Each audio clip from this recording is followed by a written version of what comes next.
Welcome to this episode of Meet the Artist at Flamethrower. My name is Ben Kusold, and in this episode I'll be speaking with Aaron Gilman.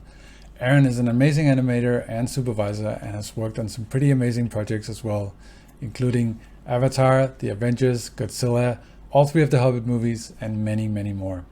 He's also a multiple Annie and VES nominee and currently the Chief Creative Officer at Steamroller Studio.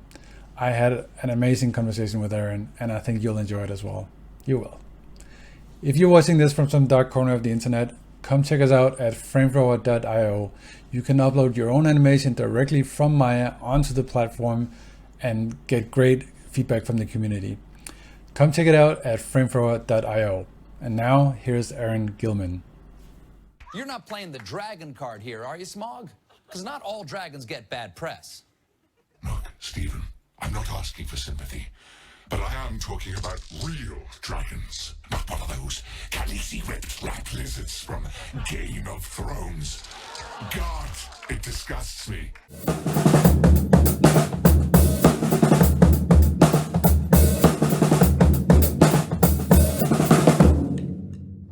When I read some of your the content from your website, there was a beautiful piece called "The Emotional Animator" that I really liked. There's a lot of stoicism in there, and I know you have a background in philosophy from your university days, but it also seemed like there was a lot of hard-earned lessons that that. I don't know. It's like it seemed like a long journey, and you had gotten to a point at DNEG with our team where you were kind of like passing on all the things that you had learned, and I wonder how those early lessons. There must have been some bruises and some challenges there. Well, yeah, it's interesting. When you sent me some of these talking points, I was thinking about it. I was talking with my wife about it over the barbecue last night. Oh, nice. And I had a unique start to my career for a couple of reasons. One was I started fairly late compared to many other people in our industry. I started at 27, whereas, right now in my current job, I think the average age is like 22 or 23. It's just a very young studio that I'm working in. Yeah. And so on the one hand, I think I took some life experience into my first job in animation. Yeah. But the other thing that happened was my adolescence or childhood in animation, those beginning years, they were actually kind of taken away from me. I didn't really experience them the way that most animators experience them. And the reason for that is that I was put into a position of leadership, authority, supervision way too early. Where was this at? So my first job ever in animation was at a studio in Montreal called Meteor Studios. And Meteor Studios was a company that kind of came into existence specifically to compete with BBC's Walking with Dinosaurs, which was done by Framestore, I believe. And so it was that type of content, which was like documentary style dinosaur animation. And it was sort of like a startup that kind of came out of nowhere. It was part owned by Discovery Channel, I'm not really sure, but they basically wanted to compete with that type of real sort of documentary content. And what happened in Montreal, at that time, back in the day, this would have been in 2000, Montreal's animation community was still sort of growing. It was still young. And so what happened with me was I wasn't surrounded by really experienced people that could sort of impart to me a lot of their bruises and bumps in the business and give me those nuggets of wisdom. And so what happened was, because I wasn't particularly educated in animation, I just did a 10-month diploma at the Vancouver Film School, but I had a knack for it. I could feel my way through it fairly instinctively. I would call myself actually more of an instinctive animator rather than a trained artiste. And what happened was I was put into positions of leadership very, very quickly. Within 2.5 years at Meteor, I was an anim supervisor. Wow. Which is absurd, right? Yeah. Because, and I knew it was absurd because obviously, you know, I was educated enough to know, you know, about you know, Disney and the Nine Old Men and the art of animation. And I knew there was something wrong. I wasn't some brilliant guy that just after 2.5 years was like, yeah, whatever. And that was, so ultimately in that first 2.5 years, I don't have any memories of getting real feedback. I don't have memories of having a mentor or someone who I could look up to and ask advice for, or really feeling like I was taking heavy, hard knocks. I mean, you know, my early animations, you know, it was about finding my voice with the style and understanding how to hear people and understand how to implement, you know, notes. But for the most part, I was talking to other people about their animation very, very early on in my career. And so I was kind of stunted in that respect, which is I didn't have that initially. But when I got hired at Tippett Studio, which was my first opportunity to really be animating with the big boys, you know, with really experienced people. That was when, for the first time, I realized how high the ceiling went above my head. And so I was working with, you know, I remember I worked with one guy, his name was Chuck Duke. He's still animating. I haven't spoken to him in you know, 18 years. But, you know, I remember hearing stories about how he was a stop motion animator on the California Raisin commercials in the late 80s or something like that. So, and that was where I met people that I'm still extremely close with today that are some of the best animators in the world that I know. You know, guys like Eric Reynolds and Todd Labonte. These are really talented people.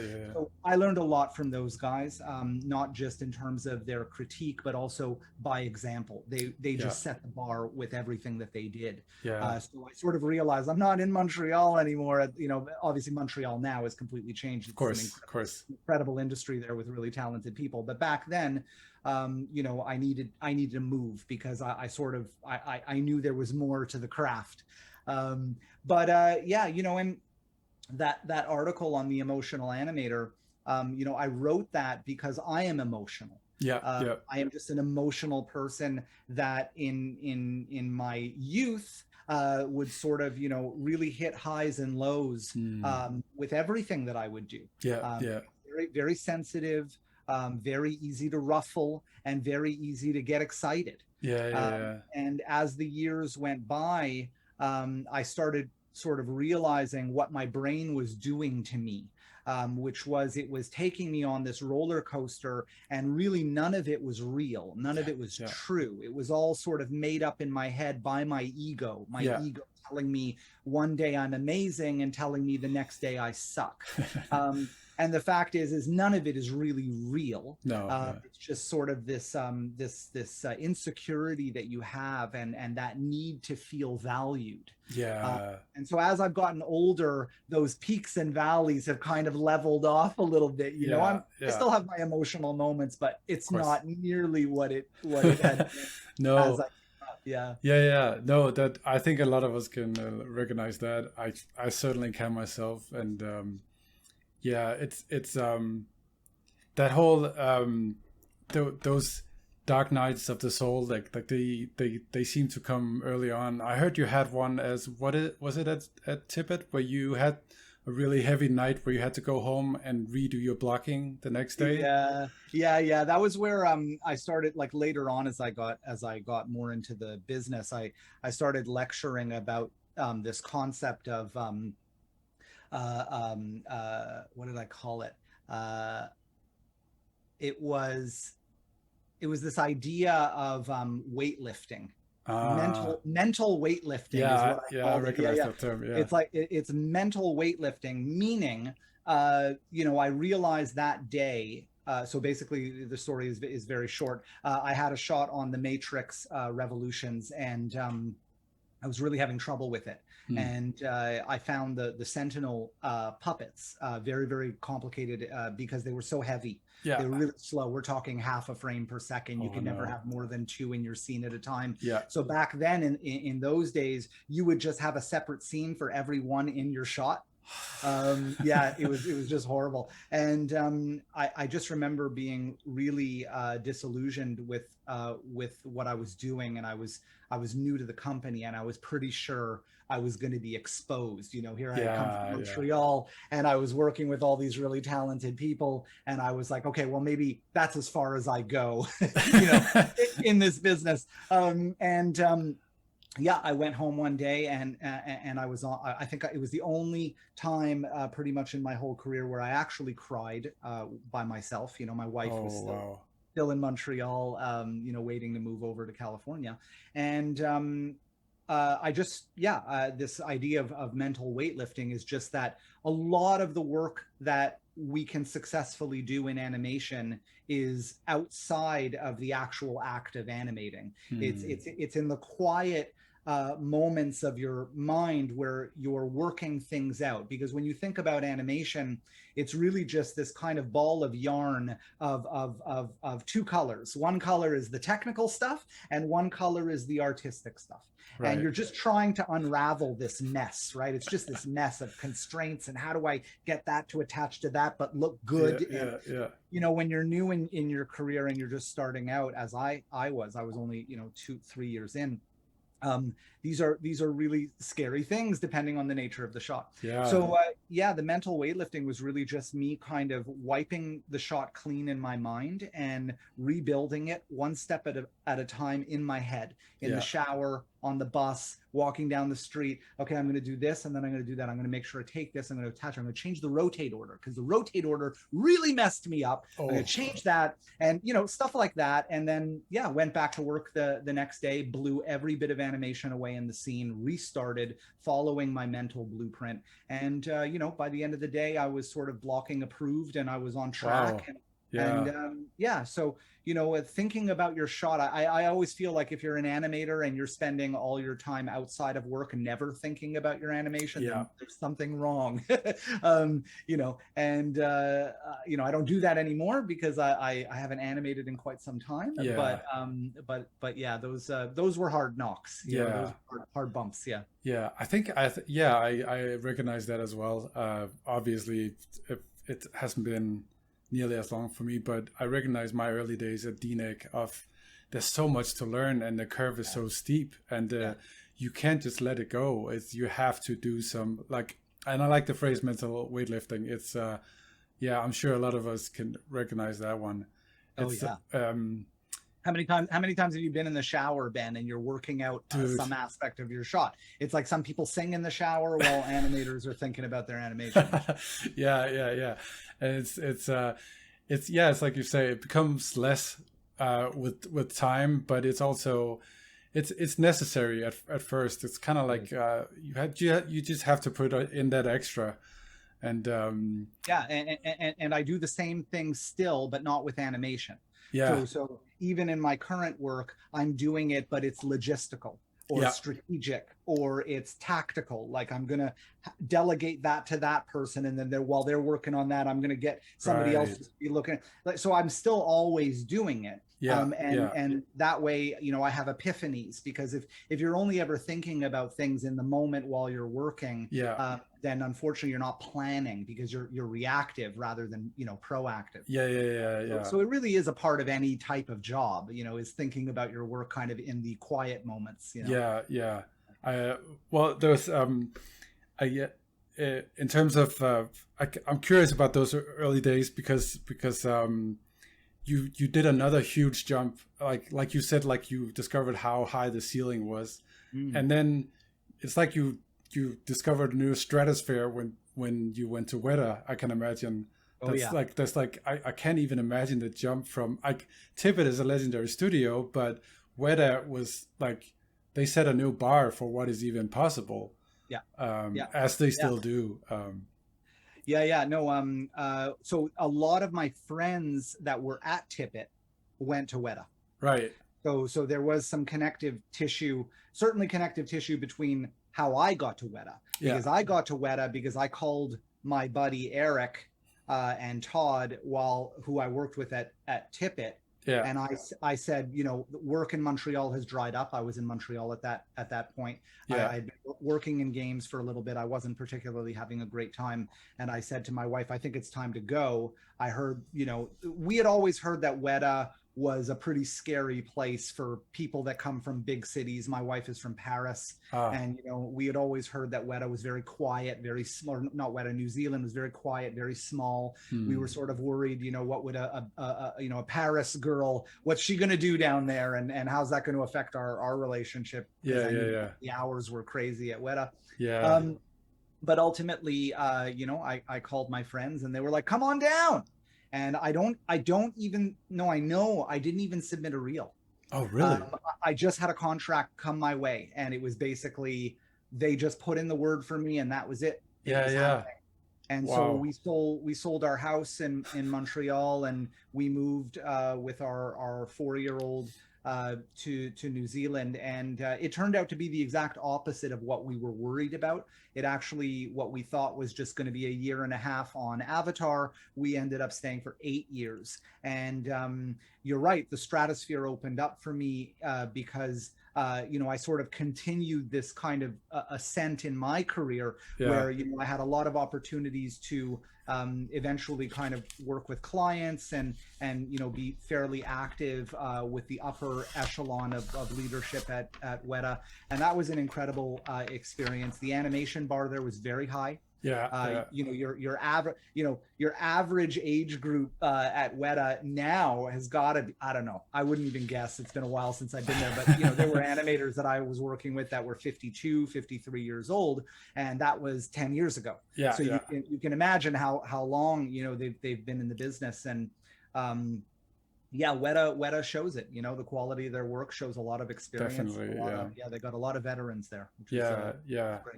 And so you came in on Avatar, which is, like, at the time was obviously groundbreaking, and then like I was just looking at your resume there, it's you kind of came on that second golden wave, as I see it, after Lord of the Rings, and then they started doing all the Marvel while also doing all the Hobbits. And your resume, it's like your projects. It looks really, it's so cool how you worked on the first 2 Hobbits, and while you started supervising, and then you supervised the last one. That's a big ladder. You know, I'm a huge I'm a person, and I talk to a lot of people about this over the course of my career. I believe very strongly in being very vocal about what you want to do. As an animator, a lot of animators are very nervous about asking for things. But I actually think that you're giving more control to your leaders when you do ask them for things, because it helps them identify how to cast you in the best way possible. You know, you may not be ready for something, it might be slightly over your skill set, and they'll make those decisions. But as long as they know what direction you want to go in, you're giving them more material to be able to act on that. So in my case, you know, my whole career, actually, I have always asked for what I want. And so in my case, I went to the person who was running the animation department, and I said, I heard through the grapevine that we're talking to Marvel about our first superhero movie, and in this case it was the Avengers. And I had just come off of supervising the finale sequence of Tintin, and that was my first opportunity to step into a supervisor role. It was just a sequence supervisor. Obviously there were supervisors that had been on it for years. I just came in to help out for 5-6 months on this one final battle, and using that as a leg up, you know, for some level of clout, I went into his office and I said, Avengers is mine. I said, I have to do that. I said, that's my childhood. This is what I know. I am perfect for this. And I was by no means an experienced soup at Weta. I was at the bottom of the supervisor totem pole. But I think because I had shown so much enthusiasm and passion for doing it, they gave me a shot. And so the next thing I knew, I was supervising, you know, about 250 shots of Avengers for them. And it was an amazing experience. And I made a lot of mistakes on that project, specifically mistakes, I think, with interpersonal mistakes. Like I was super excited all the time, and I didn't know how to temper that energy. So it was very off-putting for some people, you know, like an animator doesn't want their soup to come up to them, you know, their energy is like 100, and they're like, hey man, how's it going? You know, all right, I got some notes for you. Okay. You know, so I learned as time went by to just kind of chill. Yeah. You know, to chill and to relax. And you should see me now. I'm a hell of a lot more chill now. Yeah, you know, it was a great experience, and that sort of set the pace for me at Weta. I had an opportunity to supervise a number of shows there, and I learned a lot. There was a lot that I didn't know. I didn't know how visual effects functioned on set. I didn't understand any of that. I had an opportunity to go on set for 3 months for Alvin and the Chipmunks. So I was living in Atlanta on behalf of Weta, and I learned a ton. There was a lot about plate work I didn't fully understand on sort of, you know, the set side, and how scans get ingested and color grades. And I didn't get any of that stuff, or you know, projection cameras. And so I learned all of that stuff with Weta, and really loved it. Just had an incredible time there. Felt loved by them. Felt nurtured. Was given great opportunities, and yeah, it was amazing, man. Yeah, I loved that experience. How did, because obviously I haven't been, but I heard a lot about those long days, and your whole life must be so integrated with work. It's such a... It is, and the community is so small. Yeah. So you know, I would get on my motorcycle and drive 5 minutes, and I'd be home. Yeah. And then I'd go to the grocery store and bump into 8 people I work with in the aisles of the grocery store. Like the work and the life there is very integrated. Obviously, over the years now, I imagine the community has grown quite a bit, and but it is definitely a small community. Yeah. But I worked crazy hours back then. I don't want to speak for them, but I don't think it's the same anymore. I think those days are kind of gone. I'm sure they still do some tough hours, as we do on any project, especially in crunch. But you know, there were some pretty stupid hours that we worked on many shows. You know, I had a number of weeks where I broke 105. That's, you know, 7-day weeks from whatever 7 a.m. to 3 a.m. Like, it's crazy. Yeah, that's a lot. Yeah. But at the same time, I had a lot of energy. You know, I was jazzed. I was tired.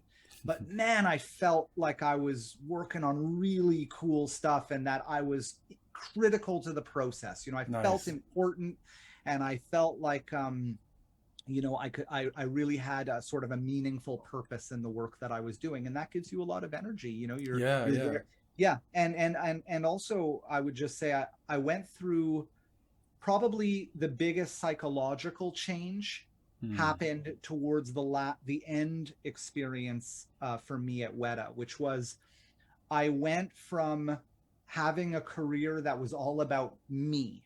Yeah. Everything was about me. It was about my ego. It was about the best shots, supervising. I wanted interviews. I wanted to go to award shows, and Weta provided those things. I got to do wonderful, like, red carpet events and bring my wife, and it was amazing. And that fed an ego side to me for a while, where it stopped being about animation and it started to be more about an ambition to be like successful. What happened was, as I got towards the end of my stay there, I started to shift my psychology a little bit.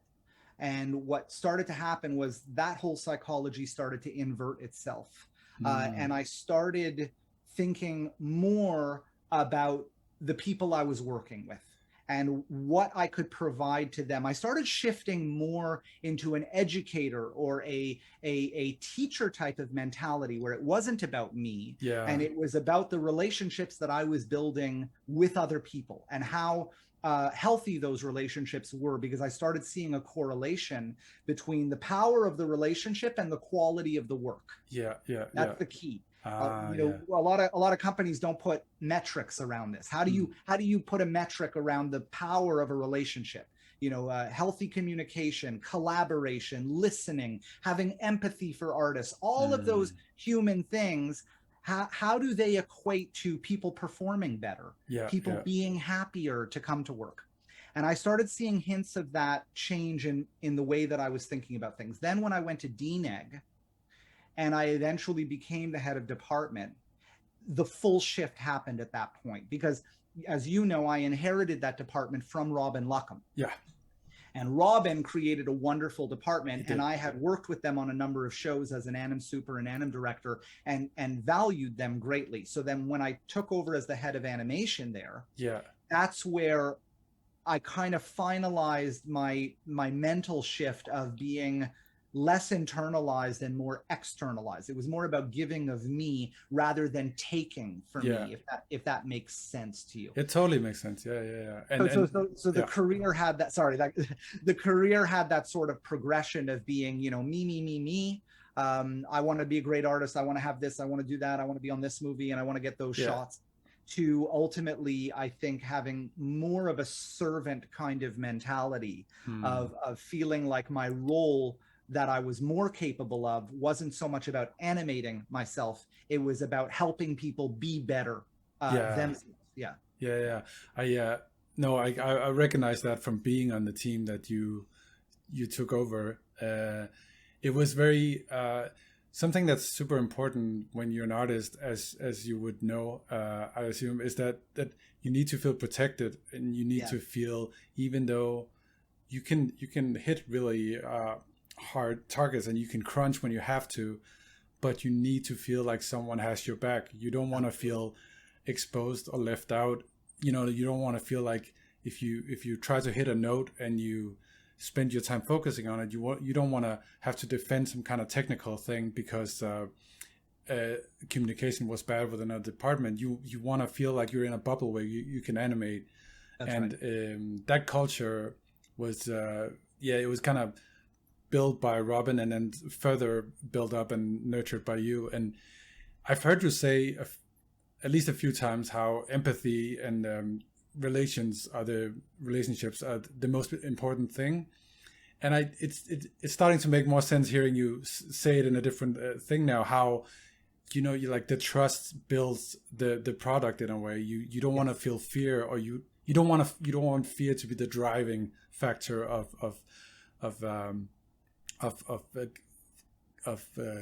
getting cool animation done. So it's a collaborative, creative art form. Right. And you can't make a movie or do animation in a vacuum. It requires a connective tissue between people. And I feel like the most important thing for someone who is in a leadership role in this industry is to train themselves to cultivate the qualities that make any relationship that they have in their lives strong. It's the same thing. There is no difference. So if you think about your relationship with your best friend, your wife, your parents, there are qualities about you that go into that relationship that make that relationship healthy. And those qualities are, okay, if you're having a conflict with your dad, is it a good quality for you to shut down and stop talking? Well, probably not, because if you shut down and stop talking, then there's no communication happening. Is it a good quality for you to take a moment and think about the other person's experience of this shared moment? How do they feel? What are they going through? Did they suffer a personal loss? Are they having some kind of crisis at home? Are they grappling with the technical nature of their shot, whatever it may be? By having that ability to put yourself into their mindset, you're better able to strategize how to make them have an opportunity to be more successful. And so all of those human qualities that go into a relationship should go into the relationship between an animator and a leader, or whoever it may be, a lead animator, even relationships between animators. And this is the key to my personal philosophy about leadership, which is you have to cultivate relationships between the animators to have those qualities, because those animators eventually are going to be in leadership roles. And if you wait until they become leaders officially and then start teaching them those qualities, they're going to have a really hard time. Yeah. You know, like I talk often about the fact that we don't train in this business for people to be leaders. In fact, I could almost argue that most companies don't even train. I mean, we don't actively, because it costs money and it takes a lot of effort. Yeah. And you know, leadership it starts on the ground. Day one, junior animator, a company should be focusing on them and their leadership skills, whether they are in a position to support people around them in whatever capacity. It doesn't have to be about, hey, I'm a junior, so let me try and show you how to animate. That's not what I'm talking about. I'm talking about support. I'm talking about collaboration, empathy, communication, listening. All of these qualities need to be nurtured by a company. It has to come from the top. Yeah. So this is a great segue into talking about feedback. From what you're saying now, it sounds like, well, feedback being communication and dealing with something that's kind of fragile, because you're dealing with a person and with an ego, and they put their creativity into this piece, and you have to take it apart a little bit for them to make it better. So would you start with the empathy there too, like meeting them? How if we can kind of go through it like a feedback process step by step a little bit? Yeah. So what I used to do when I was coming up in leadership roles was I thought that my job was to just give a lot of directives. Do this, do this, do this, do this. See you tomorrow. Yeah. And what I realized was that when I'm doing that, I feel like I'm robbing the artist of the creative process. Right. So ultimately, what I do more often now is I know what needs to be done in order to get the animation to the next level. But what I need critically is I need the animator to take my hand and walk that path with me in a way that we feel like we're doing it together. Right. Okay. So that may result in the animator offering all sorts of input on the work that they're doing. And I value that input, even though I'm constantly steering it. Yeah. Yeah. So you know, I think that ultimately the person who's on the ground doing the work has to be respected for the work that they're doing, because I'm not doing it for them. They're the ones that are doing it. Right. So you need, as an anim supervisor, anim director, whatever it may be, you're steering them along a direction, but they need to feel as if they are willingly walking in that direction with you, and that they are active participants in the development of that direction. Now, this is I think an art form to supervision that takes years to develop. Yeah. Because what you're looking for, I think, are ways of reading the psychology of the person. So, you know, sometimes I'll have let's say you'll have a sense that someone is resistant to a note. Yeah. They're resistant. There could be anything that's happening. They don't understand the words you're using, in which case you need to modify. Yeah. They don't agree with the creative direction. Right. And I talk a lot about, I feel like a broken record because I've talked about this so much over this past year, but I will talk about it. I believe in the power of the Q&A, okay? A person in a leadership role has to know how to ask the right questions so they can access the understanding and mentality of the artist. Right. Because if you can't do that, then you don't know why they're defending their point or they're arguing against this direction. But if you can access that, you may realize that they have a different creative vision of the shot entirely. Yeah. Maybe they are interpreting the character of the performance differently than the way you are interpreting it. And I find often what you can do is, once you understand where they're coming from, you can rationalize around it. And the reason you're doing that is because no direction is right or wrong. No.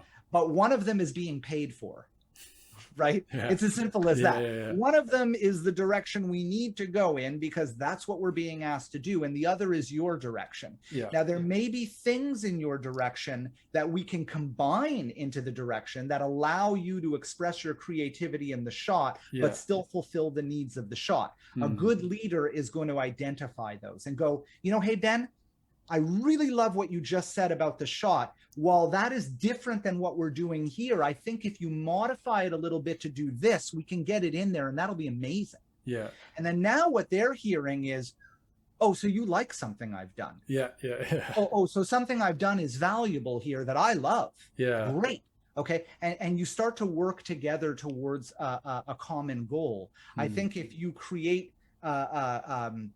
there can never be conflict. Okay. No. It's a creative process. And I just don't think that you can have conflict in that process because then you lose trust.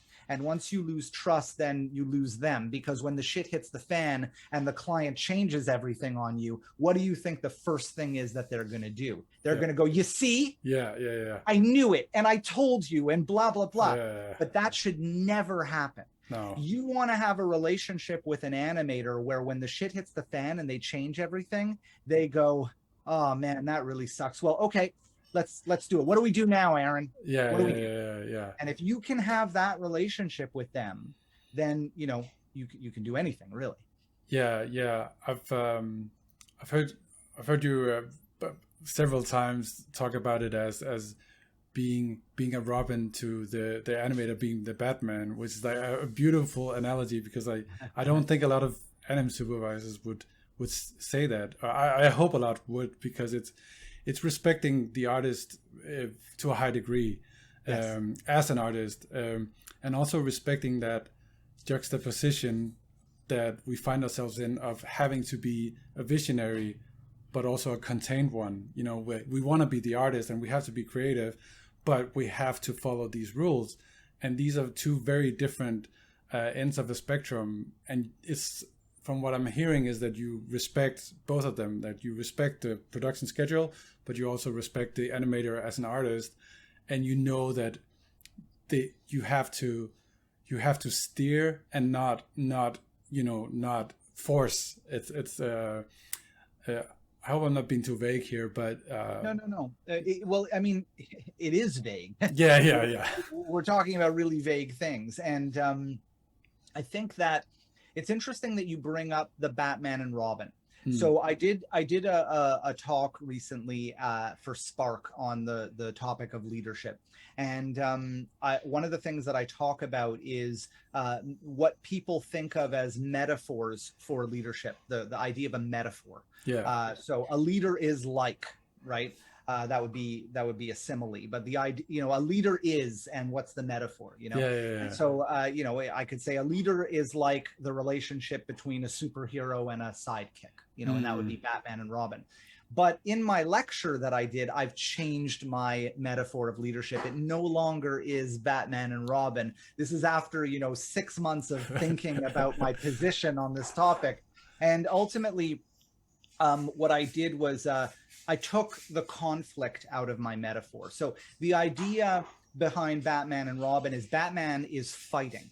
He is stopping blows and deflecting bullets and, attacking and attacking and attacking.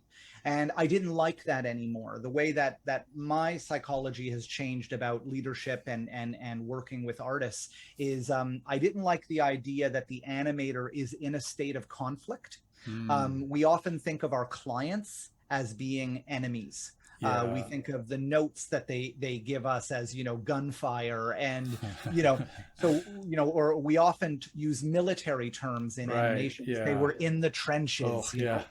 Yeah. And I don't subscribe to that anymore. I don't think that that's a healthy way to look at it, because what happens is you're creating conflict in the creative process. And the reason that conflict exists is because it's not your creative process. It's someone else's creative process. Yeah, exactly. So because it's their creative process and you're constantly being given, shifting lines that you have to draw within, you're basically just going, fuck, oh, they changed it again. God damn it. Yeah. And But my relationship to the animator, I don't want it to be along those lines.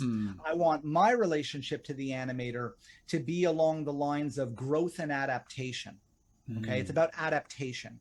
How does the power of our relationship together, the way we communicate with each other, how we listen to each other, the training I provide you, the opportunities to be a leader yourself, the opportunities to do, you saw when you were there how many lectures we did with animators who were presenting on topics that they're not leads or soups, but they're presenting on things they know. And so for me, while you know it may be somewhat accurate to perceive the relationship with the client as conflict oriented because they change things all the time, I don't want my relationship with the animator to be perceived that way. I want it to be perceived as a culture of growth and development.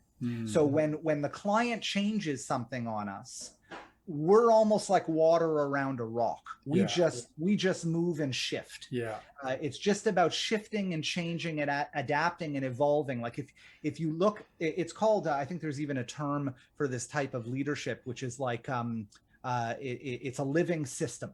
Called the living system of leadership. And basically what it says is, you know, there is nothing in nature that just stops something. It doesn't exist. Nature is always growing and morphing and adapting, and in that adaptation it becomes something new.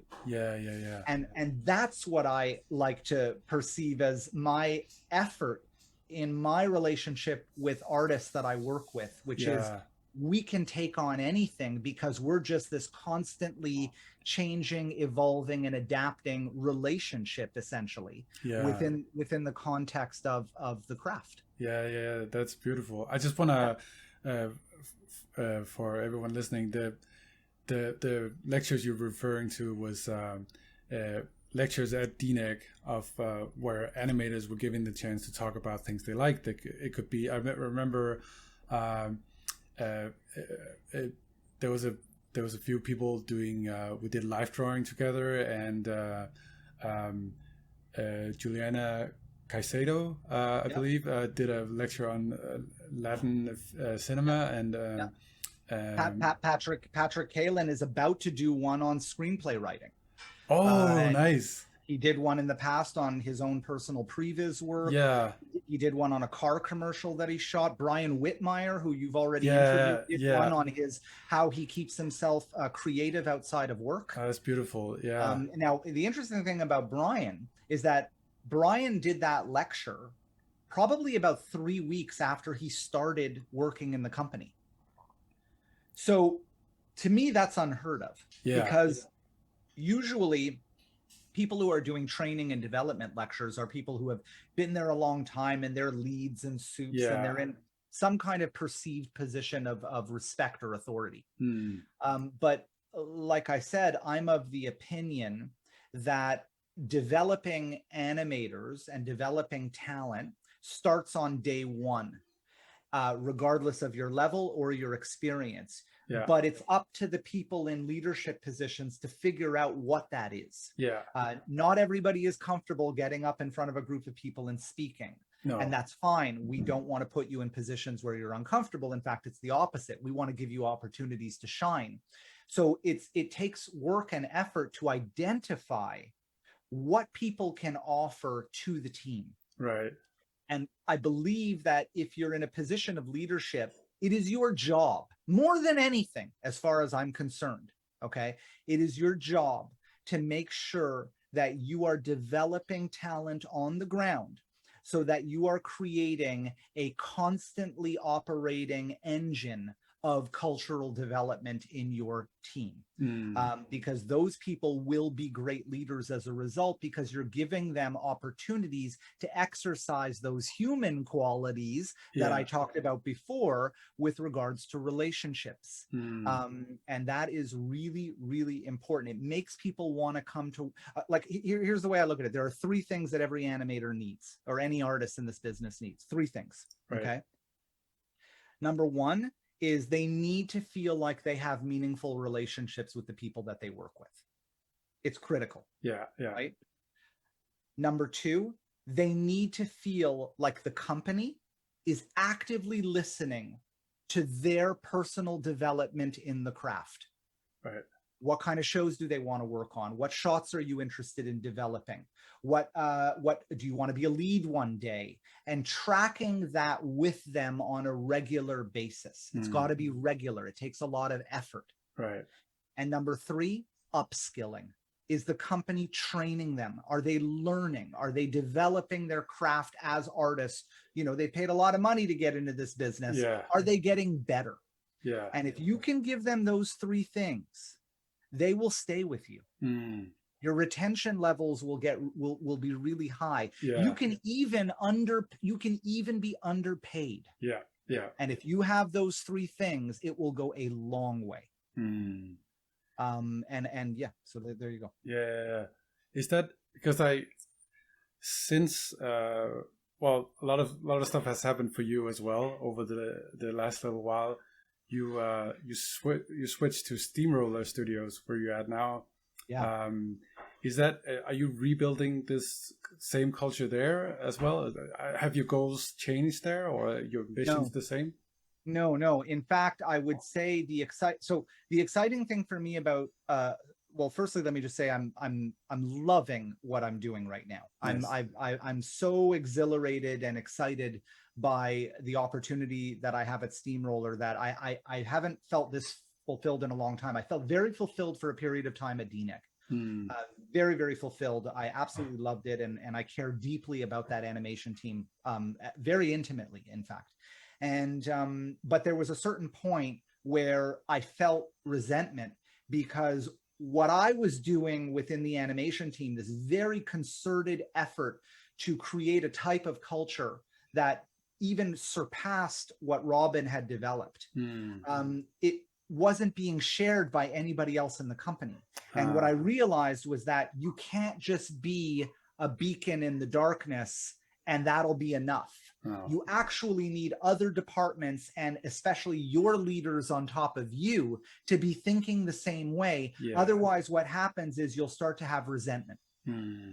Because this type of environment that I'm talking about, it doesn't just live isolated within your department. If it's done by all levels of the company, it's happening between departments. It's happening from layout to animation and compers and lighters. And there's this culture of sharing and empathy and communication, all these things that we've been talking about.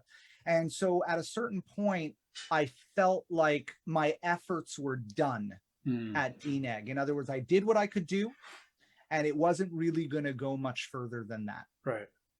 With Steamroller, because of the level that I've come in at and my responsibilities within the company, I have an opportunity where I can do it to the whole company and nobody will tell me no. I don't have any bureaucracy that I have to deal with. I don't have to convince people to jump on board because, one, it's a young company. Right. It has an enormous amount of energy to be innovative, energy to be fresh and develop.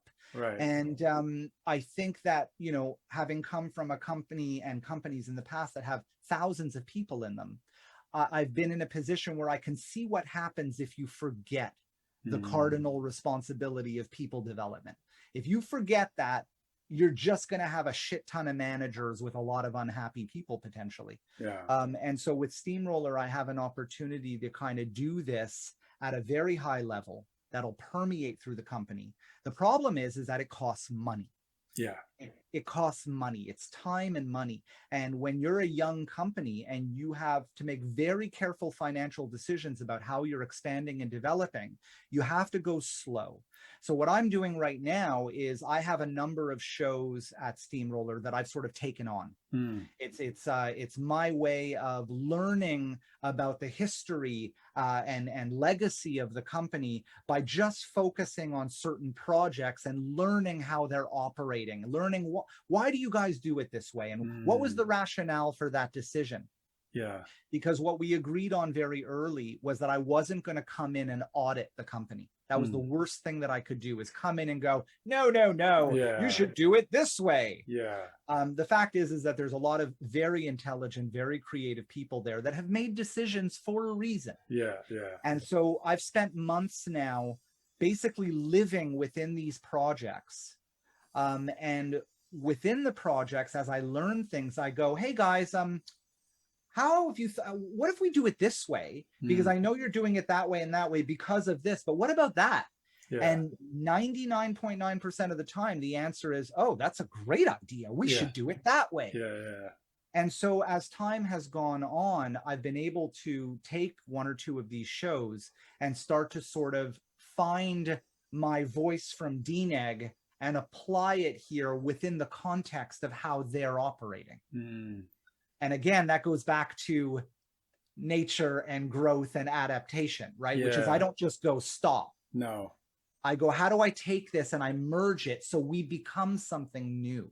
It's like the adaptation image you talked about before. It's like it seems like almost like a new version of the new concept of failing forward, but you're not failing, you're just adapting forward in a way. Exactly. Yeah, there's no failing here. Yeah, exactly. Yeah, in fact, I would even go so far as to argue that it's successing forward. And the reason why I say that is because if you're prioritizing the three things that I just talked about before, so, you know, training and personal development and collaboration between people, then what I've noticed is that the moment you do something on a project that prioritizes one of those three things, the impact is instantaneous. So give you an example. On one of the projects that I'm working on, we've immediately imposed a system of training and development.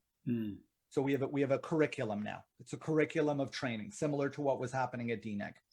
The impact on the team is immediately noticeable. It happens right away. There's no, like, you don't have to wait a long time to see what the results are. The fact is that when people enter into a training session and they have a Q&A and they're able to ask questions, and you have just connected people. They feel connected with each other. Now they're having hallway conversations or Zoom chats or whatever it may be. You have given the person who has done the training an opportunity to shine. They have put themselves willingly at risk to support their fellow teammates. That has an unbelievable impact on their psychology. And you have created learning connections between the entire team and that person, where the entire team now wants to do in some form or another what they just did. And it becomes this engine that starts to operate as long as you're making sure that it's happening. In other words, you got the next person ready in 3 weeks to do the next one. And so it takes a little bit of effort, but the impact is immediate. I can only speak for myself, but at DNEG it was great to see someone that you didn't know that way just light up in front of you. It creates this whole new, you see a new side to someone that you're sitting next to all the time, and then you realize you can learn from your colleagues in many different ways. It doesn't only have to be about putting keys down in Maya. It can also be about, they said something really cool about I don't know with Patrick, it could be how his car like design, or what, like how he works on his scripts, or what, like there's so many examples of it. And then it seems like you're just speeding up the getting to know one another process and creating those crucial relationships. And the other critical thing is that if you take the effort to find these things out from these people, so for example, if you take a team of animators, you just think about a team right now. How do you know who's good at what? You just got to get them into the shots and see how it all goes. You might miscast someone on one shot and really cast well someone on another shot, right? And that's the way the industry works. As time goes by, you go, man, that guy's great at facial. This person's really good at body mechanics, whatever. But if you're cultivating this training and collaboration environment, you get a whole other level to casting, which is, as you reach out to these people and you build these relationships, this thing that takes a lot of work that I've been talking about, you start to identify, like, for example, Brian Whitmire. I know what type of art style he has. I know what he likes to draw. I know where his brain is going with certain things. That reveals information to me as his leader to go, hey, we have this new show coming up and I'm going to really need a lead to do this type of work, I go, fucking Brian. Brian's perfect for this, because I know what he's done and what lights his fire. You know, I know what excites him. So by doing that, you actually create better opportunities for you as a tactician to look at how to manage your team and where to put them in ways that will develop them, because you've gone out and found that information and allowed them to express it back. That's beautiful. I'm curious if it's because I know your son is in his early teens now. Do you think that it has something to do? No, my son's in his late teens. Late teens. He's about to go to university. We're dropping him off at McGill. He's been accepted he's a musician. Yeah. Plays the drums. Yeah. And not anymore. He's on piano now. What? He got accepted to McGill after 1 year of playing piano. That's amazing. Yeah, well, he's really good. Yeah. Wow. We're very proud of him. But yeah, we go in August to drop him off on campus. He's 4 years at McGill in Montreal. That's amazing. Because I do remember I remember you talking about a drum kit and how you showed me a video of him playing a cover of but it was great. And I was wondering if that nurturement has somehow gone hand in hand with your philosophy about leadership as well, because it seems very nurturing, the way you talk about relationships at work. And obviously colleagues are not family, but there's definitely way more of an inclusive and way more focus on getting to know one another, instead of that you do this and you do that. That's sort of starting with empathy. Yeah. As parents, it's similar, but also not, Ben. And the reason why I say that is because, like, as parents, you know, we always had the philosophy of just putting everything in front of him and letting him pick. We've never sort of directed him on, you should do this, or we don't want you doing that. Right. My wife always had one fundamental rule. He always had to have an extracurricular intellectual activity. So, for example, he plays chess, and he always had to have one that was physical. So a sport, or, you know, playing music, or whatever it may be, something like that. Drums obviously is very physical. But we always just threw stuff in front of him. He didn't like it. We moved on. So it was more about exposure. Whereas with the leadership on the animation team, it's not about exposure. It's about finding out what makes the artist tick. What do they need? What are they good at? So it's a bit different, I would say. It's almost inverted in a way. And I don't see myself in a leadership role as a parent to animators. That you probably shouldn't know. No, I see myself as a collaborator. I've always seen myself as a partner. Well, Aaron, I know it's been an hour now, and thank you so much for your time, and I really appreciate it. It's totally been my pleasure, Ben, and I love talking about this stuff. If you ever want to call me again, I'll give you another hour, no problem. Oh, and, dude, I love it. Yeah, man, it's a great topic, and we can change the topic and talk about other things. But this particular topic excites me very much, and it really drives me in my career now. So I love talking about it. Excellent. Thank you so much. Yeah. Thanks for giving me the opportunity. I appreciate it. Thanks.